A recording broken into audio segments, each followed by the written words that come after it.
No vídeo de hoje eu vou responder uma pergunta que eu recebo com muita frequência. Éricles, qual a importância de utilizar os grids? E antes de você perguntar por que eu estou usando óculos, é porque eu estou com o olho muito inchado por conta de uma alergia.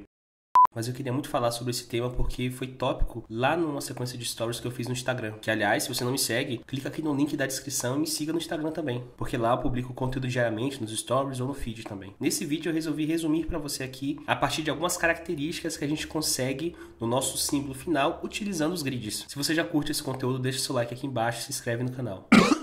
Bom, primeiramente, para a gente começar a falar sobre o assunto do grids, a gente precisa envolver a criação de símbolos. Então, com esses dois símbolos aqui na sua tela, você consegue perceber a diferença entre eles. Claro que você olhou agora, você já consegue chutar que a principal diferença é a espessura desses símbolos. E, para a gente falar sobre isso, tem um processo de construção desses símbolos, utilizando os grids e os guides dele. Enquanto na parte de cima a gente tem um grid com 10 módulos, na parte de baixo a gente tem um grid menor com 8 módulos. Só para ficar mais claro, eu quero falar para você aqui sobre a estrutura do grid modular, que é esse grid que a gente utiliza diariamente na criação de símbolos. Vamos pegar esse grid modular 8x8 para a gente entender um pouco sobre a estrutura desse grid chamado modular, tá? Quando eu falo 8x8, eu estou falando que esse grid possui 8 colunas, que são as seções verticais, e ele tem 8 linhas, que são as seções horizontais. Módulo é cada quadradinho que faz parte tanto das linhas como das colunas. A notação que a gente utiliza para esse caso aqui é que cada módulo tem um valor de x, que é uma incógnita, pode ser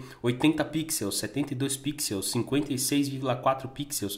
O que mais importa é que esse módulo ele seja quadrado, tá? Porque a relação é 1 por 1. Então, se é 80 de altura para o módulo, vai ser 80 de largura para ele. E perceba que quando a gente vai falar sobre as colunas e as linhas, a gente utiliza um número antes desse x, quer dizer que tem 8 módulos daquele, se o x é igual a módulo. Uma coisa bem importante, quando a gente fala um grid modular 8x8, quer dizer que ele tem 8 colunas nessa ordem por 8 linhas. Se fosse um grid modular 10x8, a gente entende que vão ser 10 módulos formando as colunas por 8 módulos formando as linhas.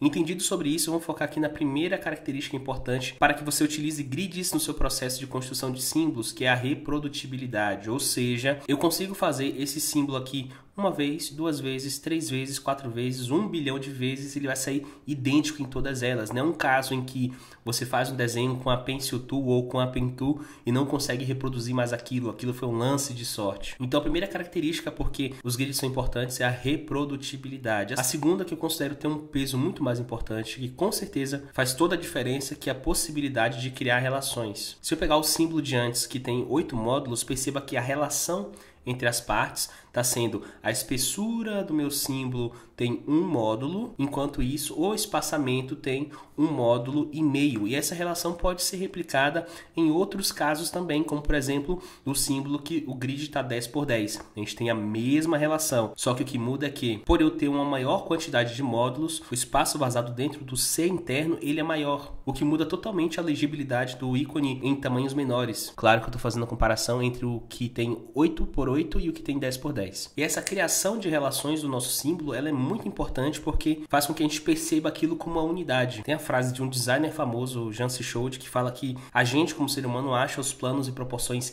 definidos e intencionais muito mais agradáveis do que as proporções acidentais. O que eu estou falando com isso é que quando a gente conscientemente cria essas relações de, por exemplo, 1 para 1,5, 1 para espessura e 1,5 para o espaçamento, aquilo tende a ser mais confortável do que sendo proporções aleatórias. Então uma coisa que você vai perceber, neste caso aqui do grid 10x10, é que tanto a parte externa, o conjunto de círculo externo, que eu chamo aqui de donut, e o donut interno, eles têm a mesma espessura. Isso é possível porque a gente tem uma maneira de controlar esse resultado. E falando sobre isso, a nossa terceira característica e motivo de você utilizar os grids, que é o controle sobre os resultados. Quando a gente consegue reproduzir o símbolo várias vezes e ter controle sobre as suas relações, eu acho que eu estou falando sobre uma síntese da importância geral do grid, que é o controle sobre os resultados. Isso permite que a gente consiga experimentar e ainda assim conseguir criar relações e conseguir reproduzir de novo. Só para ficar mais fácil, vamos aqui no nosso Illustrator. Bom, eu te mostrei aquele símbolo, a ideia geral do símbolo, utilizando o grid 8 por 8 e 10 por 10. Mas será que a gente conseguiria criar ele 9 por 9 e mudar as relações? Com mudar as relações eu estou falando que agora a espessura vai ter um módulo e o espaçamento vai ter também um módulo, que no outro estava a relação de 1,5. É isso que a gente vai fazer, tá? Eu já criei as camadas aqui para a gente ficar fácil de trabalhar. Eu vou selecionar aqui as guides, tecla de atalho L, que é minha elipse tool, vou criar uma elipse com tamanho total, certo? Daqui até aqui.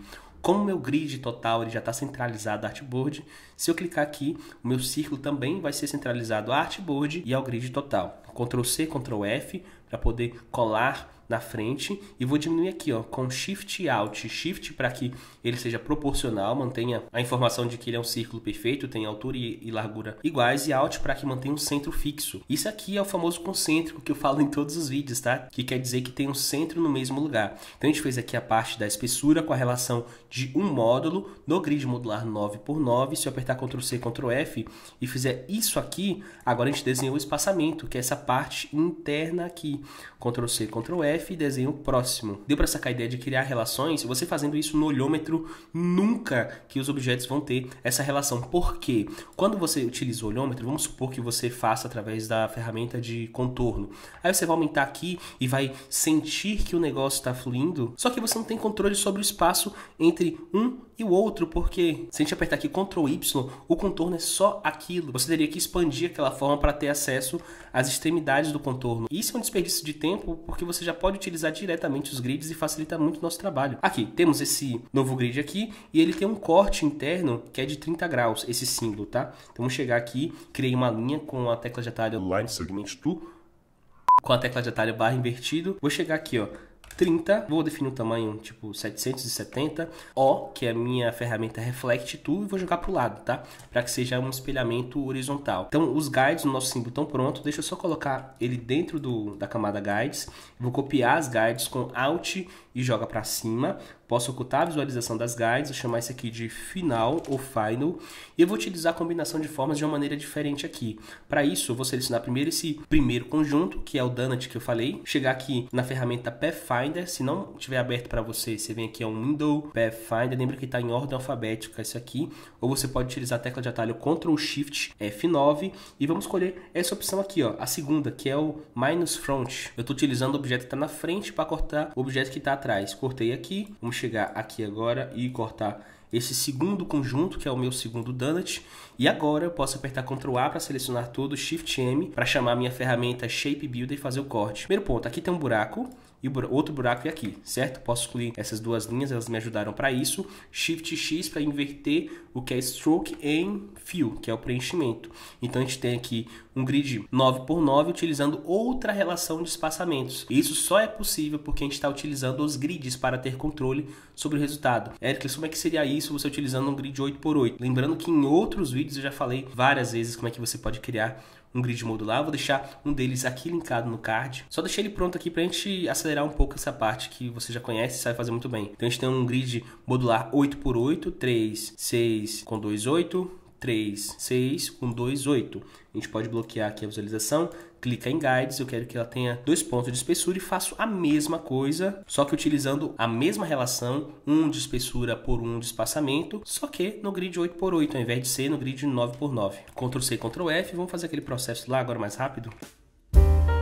Agora a linha que a gente vai criar aqui no centro, ela vai ter o ângulo de 30 graus. Para conseguir mudar o grau dessa linha aqui, eu estou utilizando Transform, tá? Se não estiver aberto para você, o Window, aqui embaixo Transform, tecla de atalho Shift F8. Colocar aqui 30, um tamanho de 680, eu não quero que ela saia totalmente do meu grid, tá? Então, ó, e jogo para cá pro lado, show de bola, e faço o mesmo processo com a Pathfinder e com a Shape Builder. Só que antes, deixa eu colocar esses elementos lá dentro da camada Guides.